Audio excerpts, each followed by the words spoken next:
pain.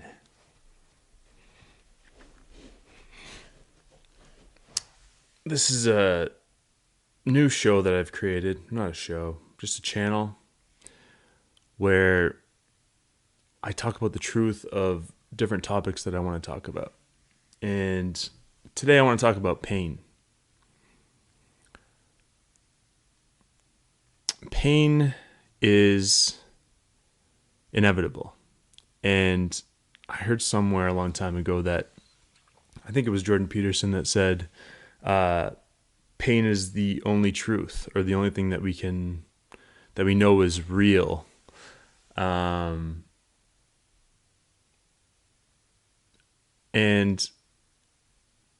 I think people have a misconception of what pain is, and the use of pain, and how they can use it in order to thrive in life. And for me, I've had a relatively painful upbringing.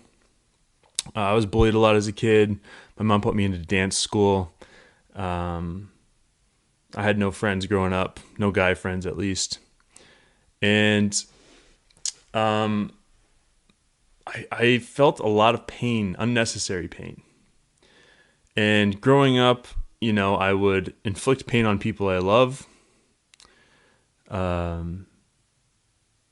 because I was feeling pain myself. And I think, a lot of people are doing that right now. They're inflicting pain on others because they themselves are feeling pain.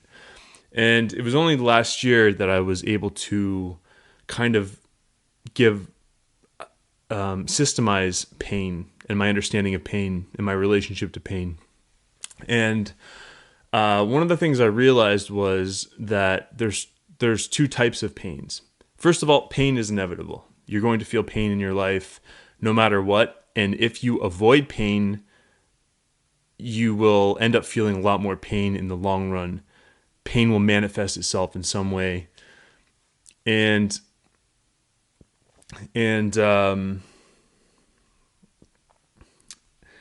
there's two types of pain: necessary and unnecessary pain. And there's pains that we have to face in life. There's good pain and there's bad pain. So necessary is good, unnecessary is bad. And I think as humans, we create a lot of unnecessary pain for ourselves. We create a lot of pain for ourselves, and then in turn, unnecessary pain for others. And unnecessary pain, an example of that would be, beating yourself up for something you did. You don't have to feel that pain. If you were to overcome whatever you thought you did that was wrong, and if you beat yourself up for it, you're causing unnecessary pain. It's not necessary.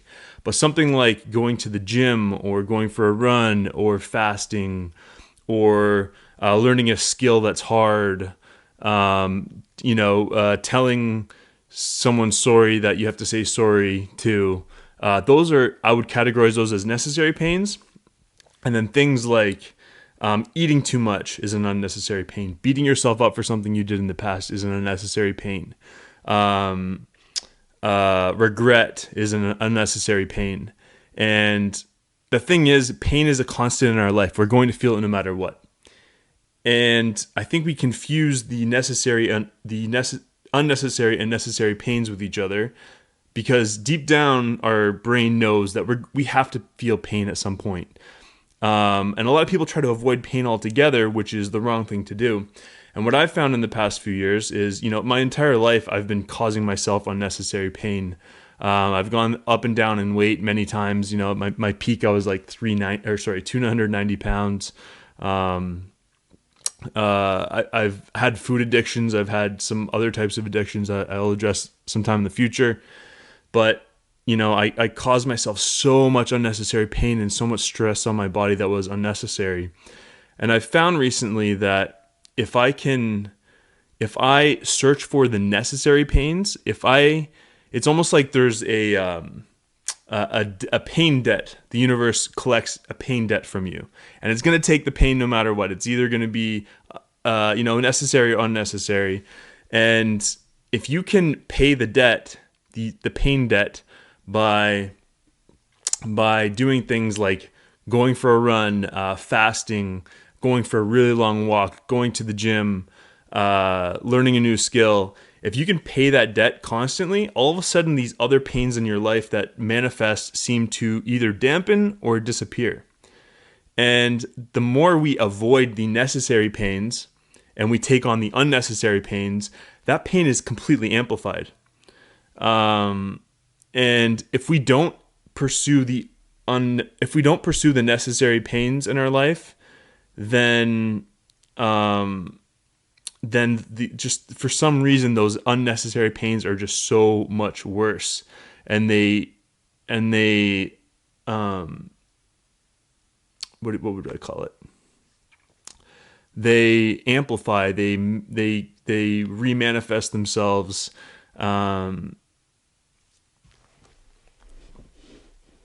And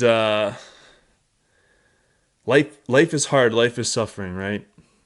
It's a really old idea, and you know, for me at least, going through doing really really hard things for myself, doing really really hard things so that really hard things don't seem so hard. I've been able to really dampen the unnecessary pains in my life. Getting in a fight with a loved one unnecessarily, like having an ego and trying to be better than everybody else, like that's a form of unnecessary pain. And there's two ways that pains will happen to you in life. There's random pains that you can't control, and then there's pains that you can control. So a random pain is you get into a car accident. You find yourself in a car accident, you've broken your back, there's nothing you can do about that pain. And there's two ways you can react to that pain. You can say, I'm a victim, like this is, I might be in the wheelchair for the rest of my life, and you might just, cause all this unnecessary pain that is going to make you feel even worse about the fact you got into a car accident. And I've never been in a car accident, so I don't know how bad it is. Maybe it's actually excruciating, and I'm not understanding the context. I'm more using this as a metaphor. Or you can use that incident as,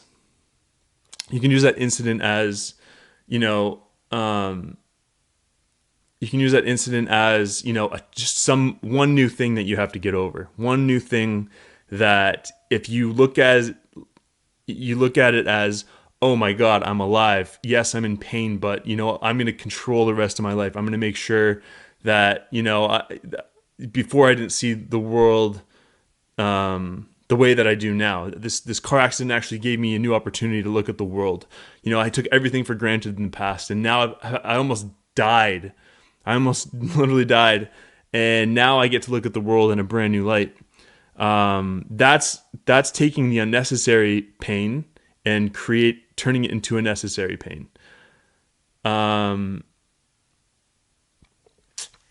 And I didn't realize this until last December. Anytime I'm feeling a pain in my life, instead of just discounting it as, oh, why is there another pain happening to me? Why is this happening again? Instead of just discounting it, I'm really trying to be aware of, is this a necessary pain or is this an unnecessary pain in my life? Categorizing it and then taking it on as such. I used to cause a lot of fights with my family, even with my girlfriend, Christy Choi, who you guys will meet eventually. Pretty sure it's all family right now watching this, so you all know her already. But she's been amazing. She's really helped change me as a human being in the past 5 years. And, I would cause unnecessary drama. And because it felt good, there was something about that just made me feel better about myself. It's almost like sometimes unnecessary pains can become a high, and I still go through that sometimes. The unnecessary pains of unnecessary drama, and every time you go through something like that, it's actually it's not good. There's nothing that good comes from it, but imagine you're able to address that you're creating an unnecessary drama in your life, That's a pain that you chose. And by addressing it as an unnecessary pain that you're choosing, the pain of overcoming it, there's a certain pain of admitting you're wrong, admitting you're creating drama. There's a certain pain, and that is the unnecessary pain you need to look for in that moment. You can turn these moments of unnecessary pain into necessary pain. And a lot of the times it's just so much easier to create drama and chaos and mayhem, and there's a high, and then you're fighting, and then you get over it and it feels so good that you got over it. But there's an even harder thing, which is admitting you're creating this drama, admitting you are doing something wrong, admitting your ego is getting out of whack, and admitting and overcoming it, making it a necessary pain, and saying, you know what, I'm being dramatic right now, and I should probably stop. And that is hard. That is a painful thing to do. Admitting you're wrong, admitting you're being dramatic. Like, your ego doesn't want to do that. It naturally wants to say, I'm the best. I know what's going on. You're the one causing the drama. You're the one making me do this. F you, all that kind of stuff. That is an unnecessary pain you're creating for yourself, looking for that high of the drama. But there's something so much harder, which is admitting you are wrong. And if we could all do that, especially in a political climate like today, like if you look at all the sides that are fighting right now, in the US, it's the right versus the left, and in other countries too. But everybody's acting like they're perfect, and the other side is always the bad guy, and the other side is wrong. And it's so much easier to create that drama. It's so much easier to bash someone else over the head instead of your not bash your own head, but it's so much easier to point fingers and be like, you're the wrong one, when really deep down we all don't know what the F is going on. We all don't know where this path is leading us. We're all scared right now. It's so much easier to blame the other side, but there's this pain, this necessary pain that we should be striving towards, which is really taking the mirror and looking at ourselves and trying to find out all the things that we're pointing out in the other person that are wrong, finding out where those are inside of us. And it's painful to do that. It's so painful. But when you do that, you are addressing the necessary pain of looking inward, and when you overcome it, you're paying that pain debt to the universe. That's how I try to look at it. When I was 24, I believe, I have a relatively big ego right now still, but back in the day, I never used to think I was ever wrong. I was always like, everything I say is right. I'm the best. Like, nobody can tell me I'm wrong, all that kind of stuff. I think I was 24 when I discovered something called feedback loops. Feedback loops are in every single system in the universe. Positive and negative feedback loops. It's in biology. It's in social. It's in society. It's in electronics. Electricity, positive and negative charge. Feedback. When somebody's giving you positive or negative feedback, and when your ego is getting out of whack, it's the same as you're basically giving yourself too much positive feedback. You're afraid of looking for that negative feedback. And when that positive feedback, you're constantly saying, I'm right. I know what's going on. I'm the best. Like, I couldn't possibly be wrong.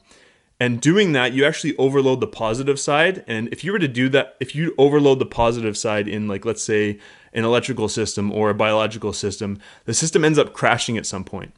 And I think the same happens with humans. If you're constantly giving yourself positive feedback that you are the best and you're only looking for the positive feedback, then at some point it's going to crash, and really hard. And I realized at some point that it's really important to look for the negative feedback, to look where you're wrong, to find that, to look for that necessary pain, If you're constantly telling yourself you're right all the time, that's an unnecessary pain you're eventually going to cause yourself. It's going to collapse. Eventually, you're going to have this like an ego death of and not understanding, what's going on around you, and why, people don't want to be around you anymore. But if you can look for those places where you are wrong, look for those look for negative feedback, seek negative feedback, then you become more stable, you become more balanced, you improve. It's painful to hear the negative feedback sometimes, but if we can build up enough courage to be able to listen to that negative feedback and really take it in, then we get to evolve as humans a lot faster. You can see a lot of people who are, in their 50s, 60s, 70s, and their whole life they've told themselves they're right. It's so scary to look for the places where they're wrong, and they're so stubborn. And you can just see like people don't want to be around those people. They keep pushing the negative feedback down the road, and turning it off. And the small forest fires become a big forest fire at some point. They end up having like a midlife crisis or something like that. And I think it's so important for us to really accept that negative feedback, look for it, hunt for it.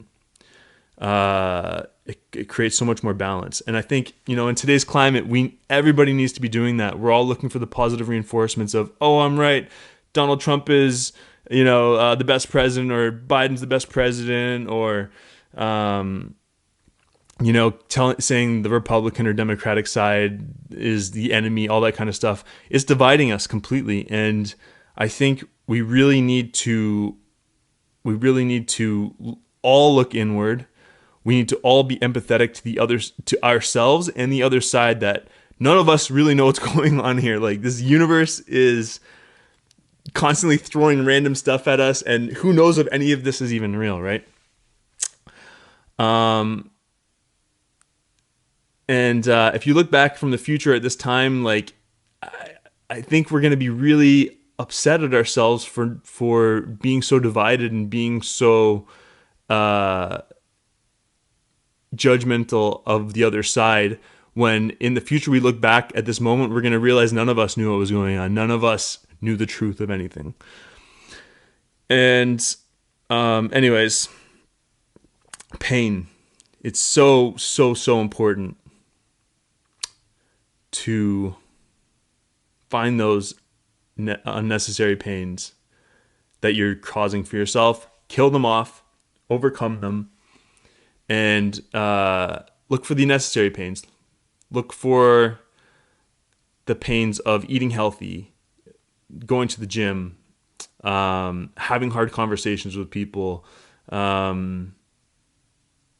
meditating. Like, those things are relatively painful. And on the other side of those, if you pursue them, if you overcome them, you get to pay your pain debt to the universe, and eventually it starts paying dividends back to you. That's all for today.